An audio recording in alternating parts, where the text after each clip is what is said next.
Hello, my friends. Welcome back to another video.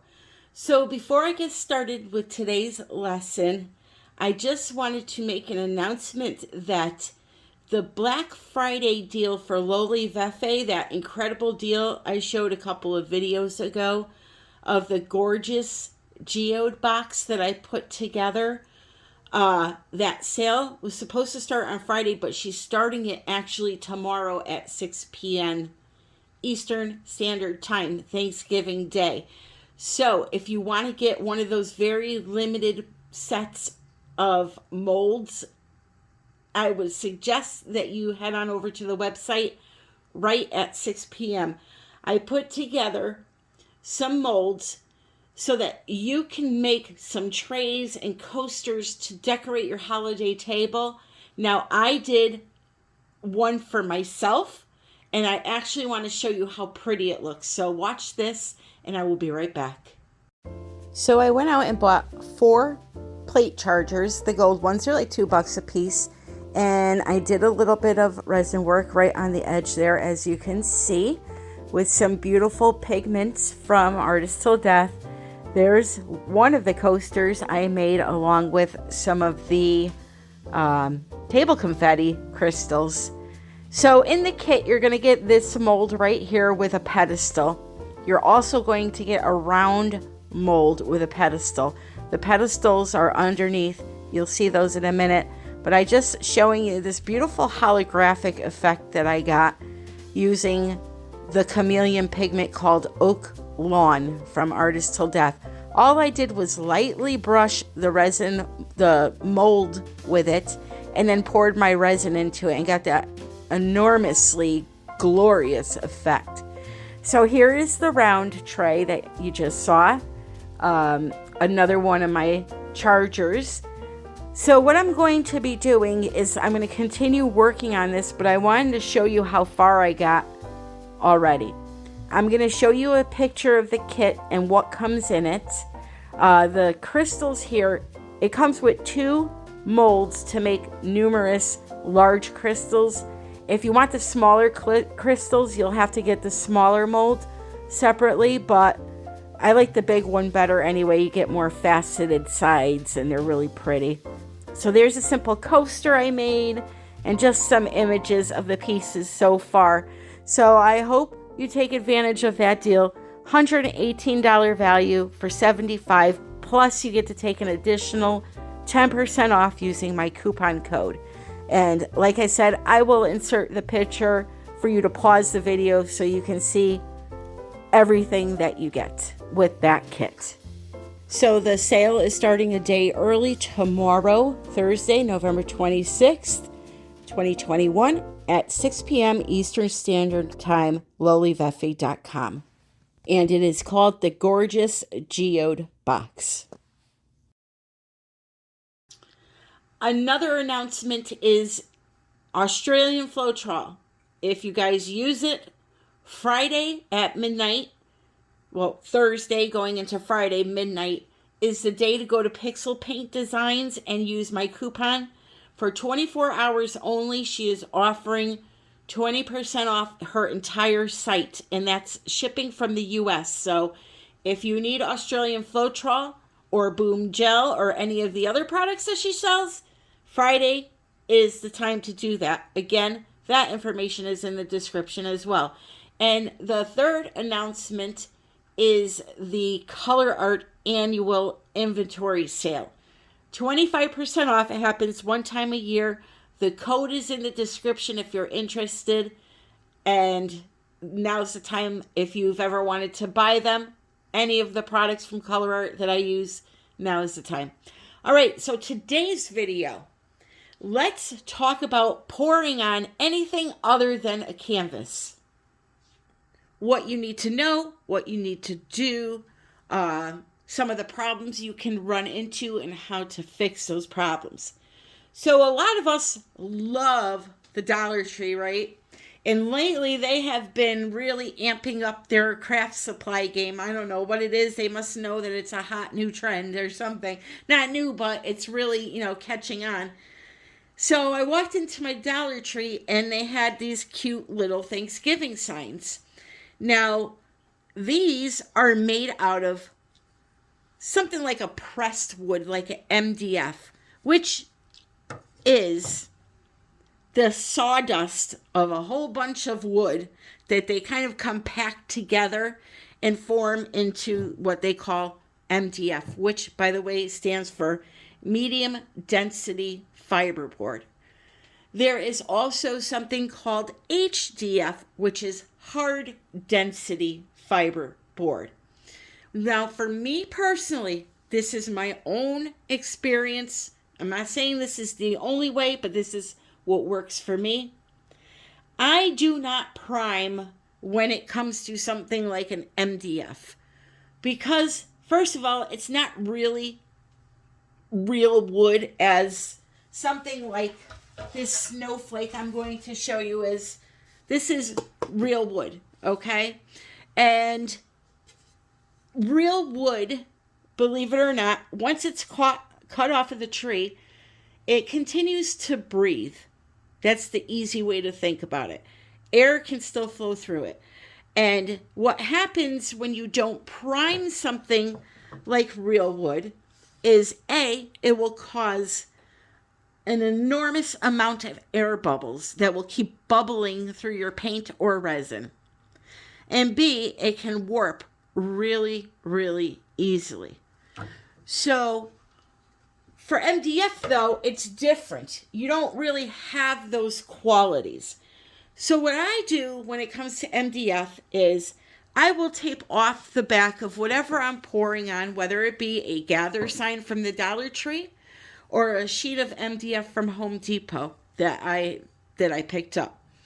I will tape off the back, and then I will just, with acrylic paint it white or black or whatever color you want, let it dry, and then I'll do my pour on it.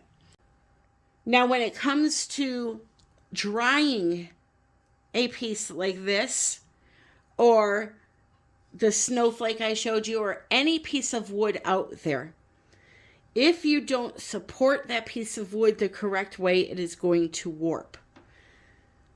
If you are working on something like a round that it has nice thick sides, yet you can see the top was glued on, it's a really thin piece of wood, something like that will warp if you don't prime it and have it dry supported. For me, the best way I find that works is to take whatever piece of wood I'm working on, whether it's MDF or HDF, real wood, pine wood, birch wood. What I find is letting it dry on a flat surface, not propped up. It tends to dry perfect, okay? 99.9% of the time. There's that one little time that I had where one of my rounds, it warped, but that round was warped to begin with, which brings me next to my next point. Whether you're buying a canvas or a piece of wood or a sign or a wood round from Home Depot, you're going to want to take that piece of substrate, and in the store, trust me, I get crazy looks all the time, but you're going to want to do this. You're going to want to lay it on the floor and press on the sides and make sure there is no bounce to the piece, because Michaels, for instance, is notorious for selling warped canvases. They're already warped, so you bring them home, it's only warped a little tiny bit, you don't notice it, you do your pour, you do everything perfect like you should, and the thing warps and you're like, what did I do wrong? Well, guess what? It's not you, it's the canvas to begin with. So if you press on a corner like this and the canvas is on the floor or the piece of wood is on the floor and it's warped, it's going to jiggle like this. It's going to bounce up and down. So I highly suggest doing that, because starting from scratch with a warped piece of wood or a canvas will make the painting, when it dries, warped. So always check for that. So back to, do I prime or do I not? This snowflake I bought at Michael's, I am going to zhuzh it up with a bloom or something like that eventually.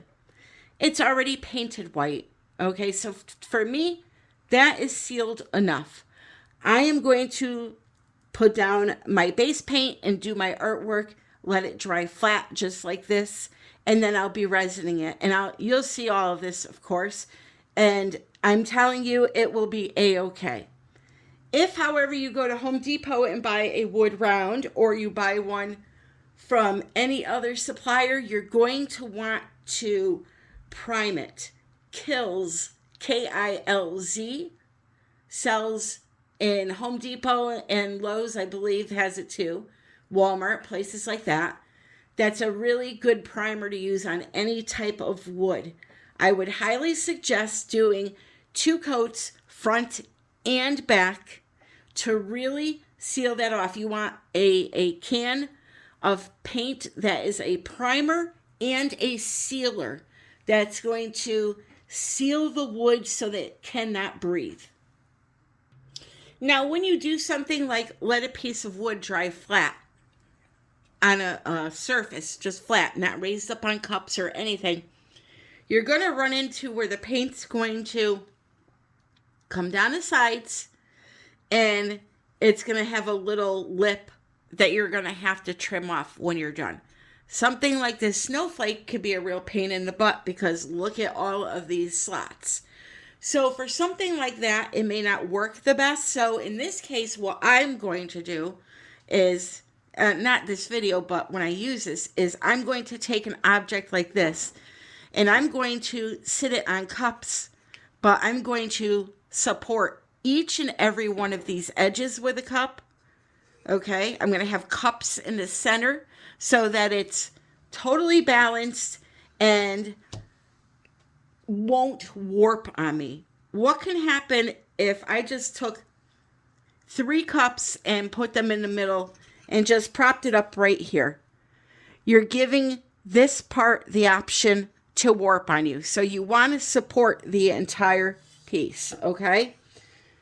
As for this sign is going to be easy enough for me to let it dry flat.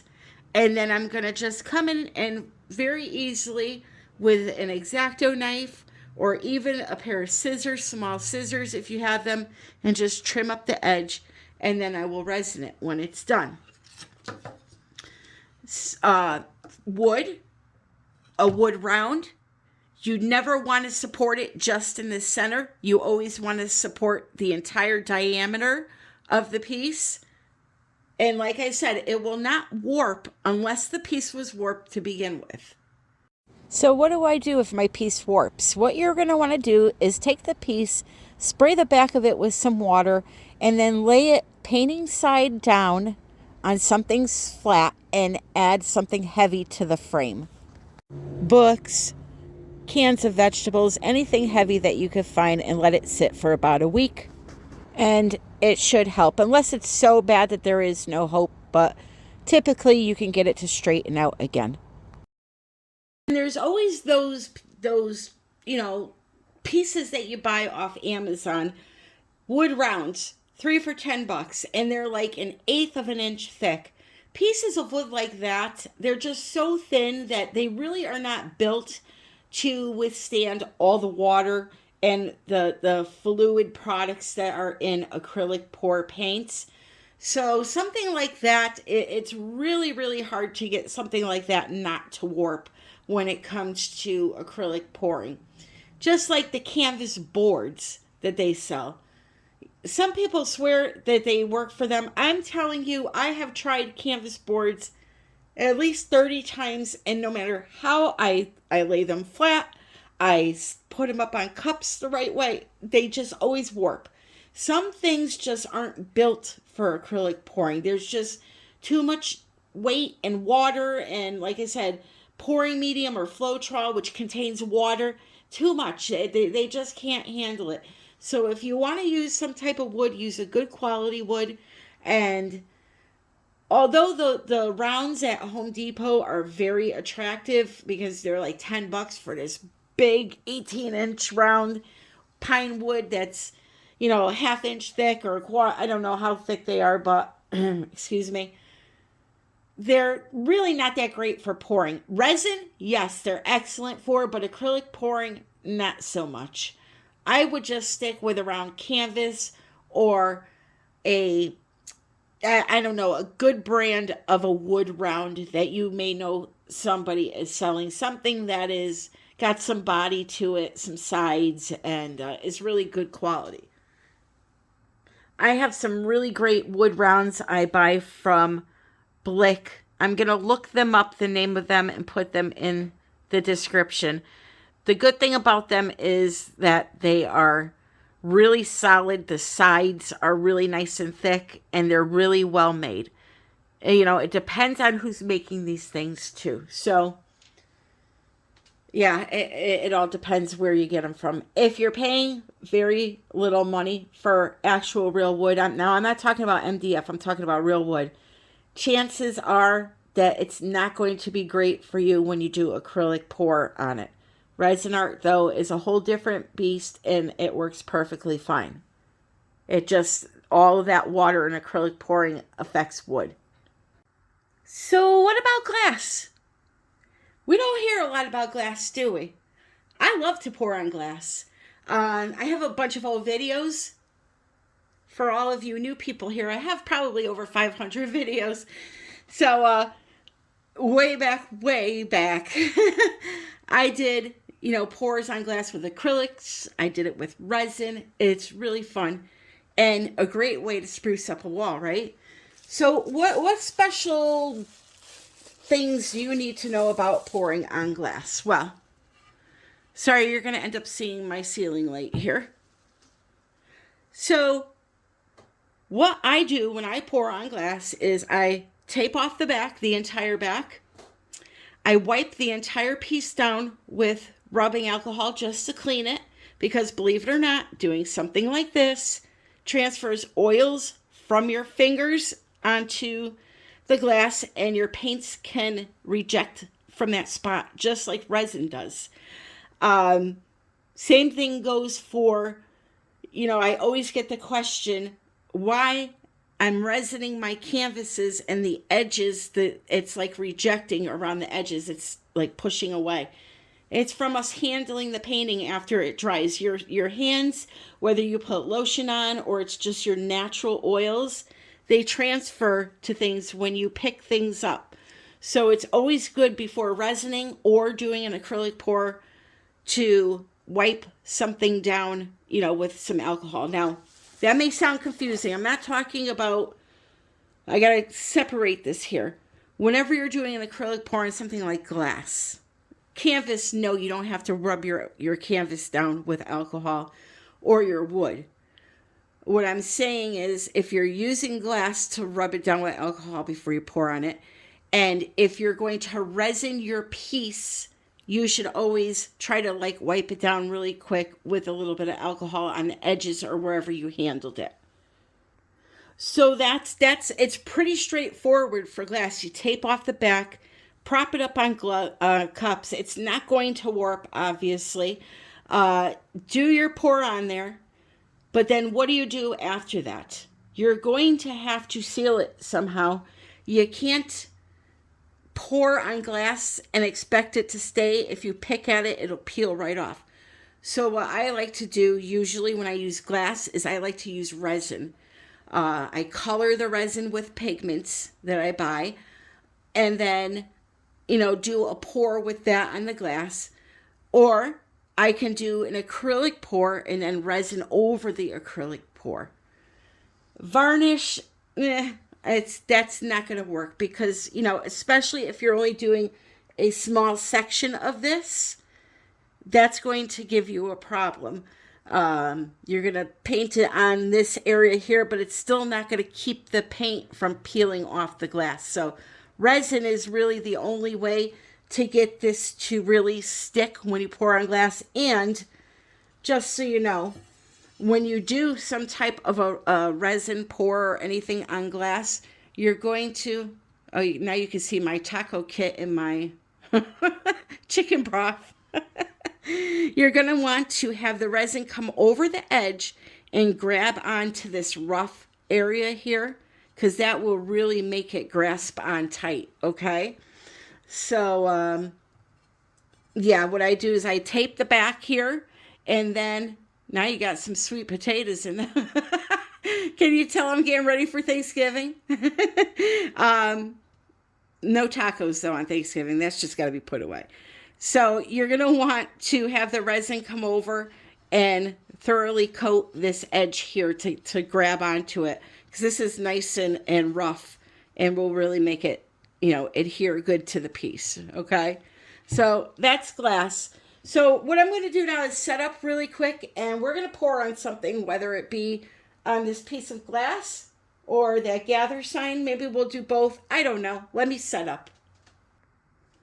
So what I'm going to do is we're going to pour on the glass. This way I can let it dry and do a future video on how to resin it for you. Everybody's been asking for a full resin tutorial, so that's what you're going to get from me. All right, so that is the new Black Iris. This color knocks my socks off, let me tell you. It is absolutely incredible.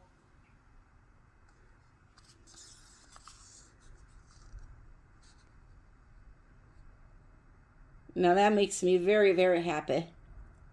Very happy. This color here is called Water Dragon. These are prism pours. They are on sale right now for 25% off. So I think those two colors will look lovely together, along with some Pebeo Iridescent Blue Green and some Dioxizine Purple. And how about some silver? Deco Art Sterling Silver. Okay? Our white is Blick Acrylic. And I'm just transferring the colors that I had already mixed up into smaller cups, just so I can control them a little bit easier. These colors are all mixed with just Floetrol and water. That's it. The prism pour are going to be mixed the same. I'll show you that right now. Let me not do it on top of the mirror, though. I'm running out of room, as always. So this is just some strained Floetrol, not apple juice. Then again, who knows? Maybe apple juice would make a really cool design. You never know. So just however much paint I have in my cup is how much Floetrol I'm going to add. All right, so I had about a heaping teaspoon of paint to a heaping teaspoon of Floetrol. Exact measurements are not necessary. Just make sure you have some in there and that you mix it up really good.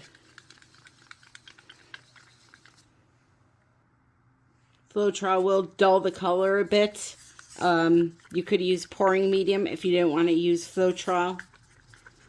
However, the effects are going to change, you know. If you're trying to get cells, you kind of really need a little bit of that Floetrol in there. Maybe just a little dash of it. But once they dry, the colors come right back. And especially if you're resin, they really come right back. So that's why I don't mind using it. All right, so that's how I'm mixing it up. Paints are a little bit too thick, so I'm going to add just a drop of water. And they're going to be a number 3 on the consistency chart. If you don't know what a consistency chart is, look in the description. There's a video that teaches you how to use it.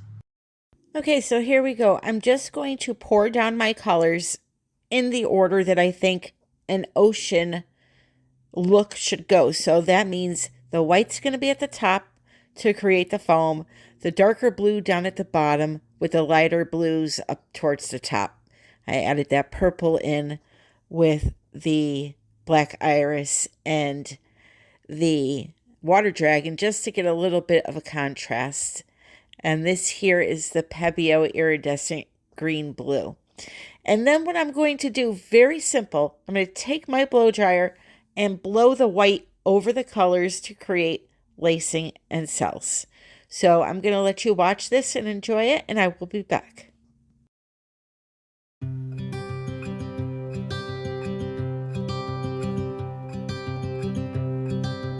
Look out, here she comes, the woman that I love.